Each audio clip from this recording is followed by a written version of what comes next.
Манипулятор исчез и появился через год. Почему? Предполагаю, что данное видео станет раскаленным железом по истерзанной душе. Ну, на то и друзья, чтобы сказать правду. И уж извините, но придется принять пилюлю исцеления. Ты страдала год, полгода, 3 месяца после его исчезновения. Срок не важно, страдала. Скорее всего, что думала много, усердно вспоминала, анализировала каждый момент. И обязательно придумала себе, в чем ты виновата и что сделала не так. Потом себя в этом убедила, предполагая, что даже попыталась исправить ситуацию, но ответом все равно осталось молчание. Но он ведь так и не поставил точку. Почему он не ставит точку в отношениях?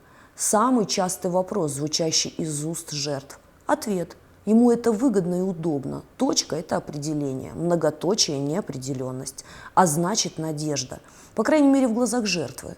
Выгодно, потому что всегда можно оправдать свое отсутствие работы или очередной истории, что его похитили инопланетяне. Но чаще он не оправдывается, а просто появляется и, как ни в чем не бывало, продолжает общение. Меня всегда поражала эта безмерная, вселенских масштабов наглость. Через год прислать сообщение: «Песенка про нас, послушай». Но потом я поняла, в чем причина такого поведения. Он убежден в своей неповторимости. Он знает, что оправдываются те, кто виноват, поэтому отсутствие оправданий – форма поведения, которая сама по себе несет программу его невиновности. Теперь умножаем эти две причины на твое состояние и получаем результат. Вместо того, чтобы послать его далеко и подальше, ты входишь в контакт. И обрати внимание на то, какую форму манипуляции он выбрал. Это может быть песенка или место, где вы вместе бывали. Что-то, что сигнализирует тебе о том, что он помнил о тебе все это время. Далее ты придумываешь ему оправдание. Максимум, что тебе удастся от него добиться, это история о том, что он страдал и пытался тебя забыть. Но никак. Потом все начнется сначала, и потом он исчезнет. Еще есть второй способ в современном мире, где господствуют социальные сети. Он выставляет на своей странице фото со страдальческим лицом и подписью «Любовь, яд». Или еще какое-нибудь разглагольствование в виде песенки, стишка на тему потери любви и понимания этого. В этот момент жертва сама выходит на контакт. Так поступают профессионалы. Я тихо умиляюсь, когда представляю себе реакцию публики на такое сообщение. Между прочим, удобный ход для проверки количества страждущих за вниманием. Почему он это делает? Ответ опять же банален. Я говорила о том, что манипулятора интересует в жертве 3 основных ресурса – секс, эмоции, влияние или материальный интерес. Поэтому все просто. Если он появился, значит на сегодняшний день есть нехватка одного из перечисленного – секс. Возможно, в настоящий отрезок проживания жизни нет времени или желания заводить новую жертву для секса. Или ничего интересного не попадается на глаза. Да и зачем, когда в списке их сотни? А получить его от той, кто уже однажды его дала, в 3 раза легче. Есть такая поговорка: у женщин бывших не бывает. И, к сожалению, в этом что-то есть. Наша психика намного легче впускает в постель бывшего, чем незнакомого. На самом же деле его появление происходит примерно так.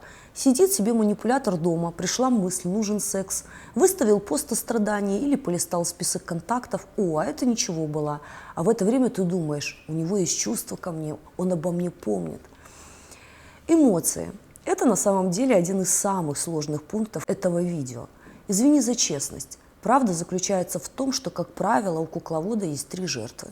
Первая – это та, что в активной разработке. Он ей поет песенки и танцует на парапете.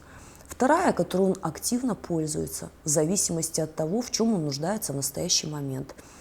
С этой категорией кукловод находится на пике своей эмоциональной шкалы. Он удовлетворяется от игры, в которой он мастерски дергает за ниточки, и когда получает результат, куколка надоедает. Или наоборот заинтересовывает, пока он ищет способ привязать ниточку к новому месту. Но все равно куколка надоест, если не способна дать ничего, кроме эмоций. Но он может и не вспомнить через год, если игра доставляла удовольствие. И еще есть 3-я категория, я ее называю распятая на кресте. Это та, которая приходит за поддержкой, вечно ждущая и всепонимающая, которая ему как личность неинтересна, но когда наступает черная полоса, депрессия, он идет к ней. Почему?